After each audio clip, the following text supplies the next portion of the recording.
साई की बात। बच्चे, क्या सोच रहे हो? हाँ, क्या सोच रहे हो?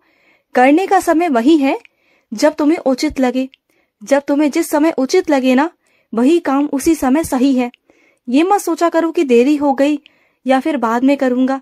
ना देरी पर उदास हुआ करो, ना आने वाले कल का इंतजार किया करो, बल्कि जिस समय जो सोच उत्पन्न हो जाए ना, तो समझ लो मुझे उसी वक्त वो काम करना है जो तुम्हारे मन और तुम्हारी सोच में आ रहा है, क्योंकि वो मेरी कृपा से आता है और उसी का वही सही समय है। तुम सही समय का इंतजार करते हो ना, तो बस वही सही समय है जब तुम्हारे मन से आवाज आए, जब तुम्हारे दिल से आवाज आए कि उस काम को करना है। और सुनो, जो लोग अत्याचारी है ना, जो लोग जुल्म करते हैं, तो तुम जुल्म के खिलाफ लड़ोगे, हमेशा अपनी आवाज उठाओगे। तुम मेरे ऐसे बच्चे हो जो जुल्म को कभी सहोगे नहीं, उसके खिलाफ आवाज उठाओगे, क्योंकि तुम्हारे अंदर ना मैंने शक्ति दी है, मैंने हिम्मत दी है, मैंने तुम्हें मजबूत बनाया है कि तुम अब लड़ सकोगे। पहले तुम कमजोर थे मुझसे मिलने से पहले, लेकिन अब जो मैंने तुम्हें ताकत दे दी है ना, अब उसका इस्तेमाल करना और आगे बढ़ना। और जो तुम्हारे साथ अत्याचार करने की कोशिश करे, उन्हें तो तुम दंड देना ही देना, और जो दूसरों के साथ अत्याचार करने की कोशिश करे, उन्हें भी रोकना। ये भी तुम्हारा फर्ज है, चाहे वो तुम्हारा कोई खून का रिश्ता हो या ना हो। लेकिन इंसानियत सबसे ऊपर है। मेरे लिए इंसानियत सबसे ऊपर है, हर एक चीज से ऊपर है मेरे बच्चे। तो अपने देखने का नजरिया बदलो और जो कहता हूँ उस काम को करो। और सुनो, जिस काम की तुमने मुझसे कहा ना, तो बस कह दो ना। संशय क्यों करते हो? शक क्यों है तुम्हें अपने बाबा पर कि तुम्हारे बाबा वो पूरा करेंगे या नहीं करेंगे? अगर तुम मेरे साईं व्रत करते हो, मेरी पूजा करते हो, तो इतने दृढ़ विश्वास से किया करो कि मैंने अपने बाबा से कह दिया है और वो काम होगा, जरूर होगा। ये मन में शंका कैसी, संशय कैसा कि होगा नहीं होगा? क्या बाबा मेरी बात सुन रहे हैं, नहीं सुन रहे हैं? तो मैं तुम्हारी बात सुन रहा हूँ, इस बात का प्रमाण मैं तुम्हें बार बार कैसे दूं? मैं तुम्हारे लिए ही काम कर रहा हूँ।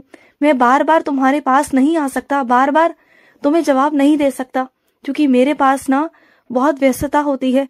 ये बात तुम जानते हो ना कि मुझे और भी बच्चों को देखना होता है और तुम्हारे भी काम करने हैं। तो सही समय आने पर मैं तुम्हें जवाब भी दूंगा, और ये कहोगी तुम्हें प्रत्यक्ष रूप से दिखा ही दूंगा। जवाब क्या दूंगा तुम्हें सामने से दिखाऊंगा कि क्या है। और सुनो, जब भी तुम्हें कोई अपना सा मिल जाता है ना, तुम्हें लगता है कि सारे दिल के दुख, सारे दर्द इनके सामने कह दो, बांट दो। लेकिन क्या है ना मेरे बच्चे, तुम अपने दिल के दर्द दुख को तो बांटना चाहते हो, लेकिन सामने वाला उसे किस तरीके से ले रहा है ना, किस नजरिए से ले रहा है, ये तुम नहीं जानते और ना जान सकते हो, क्योंकि तुम अपने भावों तक सीमित हो, अपनी सोच तक सीमित हो, दूसरे की सोच तक नहीं पहुंच सकते तुम। तो इस बात को हमेशा गौर किया करो। आज जो तुम्हारी बात को बहुत आराम से सुनता है ना, तुम्हारे दर्द को बांटने की कोशिश करता है, तुम्हें सांत्वना देता है कि वो तुम्हारे साथ में है, लेकिन सच कहूं ना, तो वो जिसके मुंह पर उसकी करते हैं वो लोग, वो वैसे लोग हैं मेरे बच्चे। बात को समझा करो। तुम हर किसी को अपना समझकर बातें कह देते हो अपने दिल को हल्का करने के लिए, लेकिन तुम नहीं जानते हो कि सामने वाले की सोच क्या है। तो सोच समझकर सबके आगे बोला करो। और ये कहूं कि बोला ही मत करो, क्योंकि ना चाहे कोई तुम्हारे पक्ष में हो या तुम्हारे विपक्ष में हो, सब एक ना एक दिन आकर अपना रंग दिखा ही देते हैं। जब उनका तुमसे मतलब निकल जाता है ना, जब उनका तुमसे कोई मतलब नहीं रहता, तो वही बातों को वो तुम्हारी खिलाफ इस्तेमाल करते हैं और तुम्हारे ही दुश्मनों को जाकर बताते हैं। फिर क्या करोगे बोलो? इसलिए हमेशा समझाता हूँ कि जो भी बात है ना, जो कुछ भी है, सिर्फ और सिर्फ मेरे सामने जाहिर किया करो। किसी के सामने जाहिर करने की कोई जरूरत नहीं है तुम्हें, और ना ही खुशियों को किसी के सामने जाहिर किया करो, क्योंकि खुशियों को भी ना नजर लगते देर नहीं लगती मेरे बच्चे, क्योंकि बहुत लोगों की नजरें गंदी भी होती हैं। इस बात को तुम्हें समझने की जरूरत है। जब जहां से मालूम पड़ जाएगा तो पड़ जाने दो, लेकिन अपने मुख से अपनी चीजों को, अपनी खुशियों को बांटा मत करो। अगर बांटना भी है तो मेरे साथ बांटो, अपने परिवार के साथ में बांटो। लोगों को बताकर जताकर क्या फायदा? कल को वो चीजें तुम्हारे पास नहीं रहेंगी ना जो आज है, तो कल को वही लोग तुम्हारा मजाक उड़ाएंगे। और एक बात हमेशा सुन लेना, सुख और दुख कभी भी टिकते नहीं इंसान के पास। चाहे तुम्हारे पास सुख है ना, तो कल दुख भी आएगा, और दुख है तो सुख भी आएगा। तो किसी को दिखाओ मत, कल को फिर वही लोग तुम्हारा मजाक उड़ाएंगे। कल को कहेंगे कि देखो कितना कुछ था इसके पास में और आज कुछ भी नहीं है। तो इसलिए कहता हूँ कि किसी को कुछ मत बताओ, जो है अपने पास रखो, अपने तक सीमित रखो बस।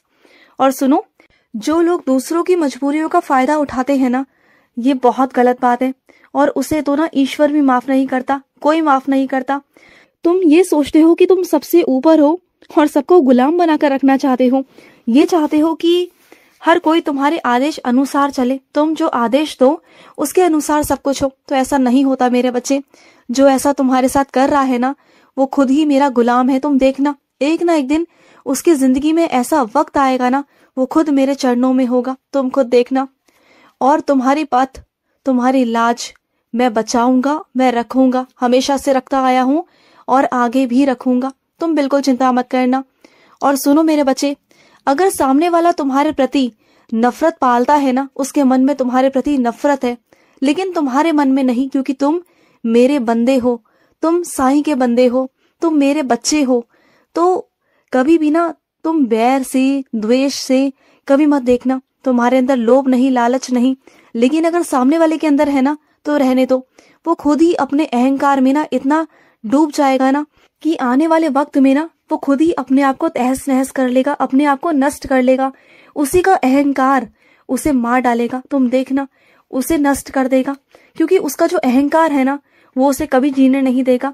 उसके अंदर हमेशा बदले की भावना रहती है तुम्हारे लिए, लेकिन तुम्हारे अंदर नहीं, क्योंकि तुम शांत हो, ठंडे सरोवर की तरह, तालाब की तरह, नदी की तरह हो, जो ठंडा रहता है।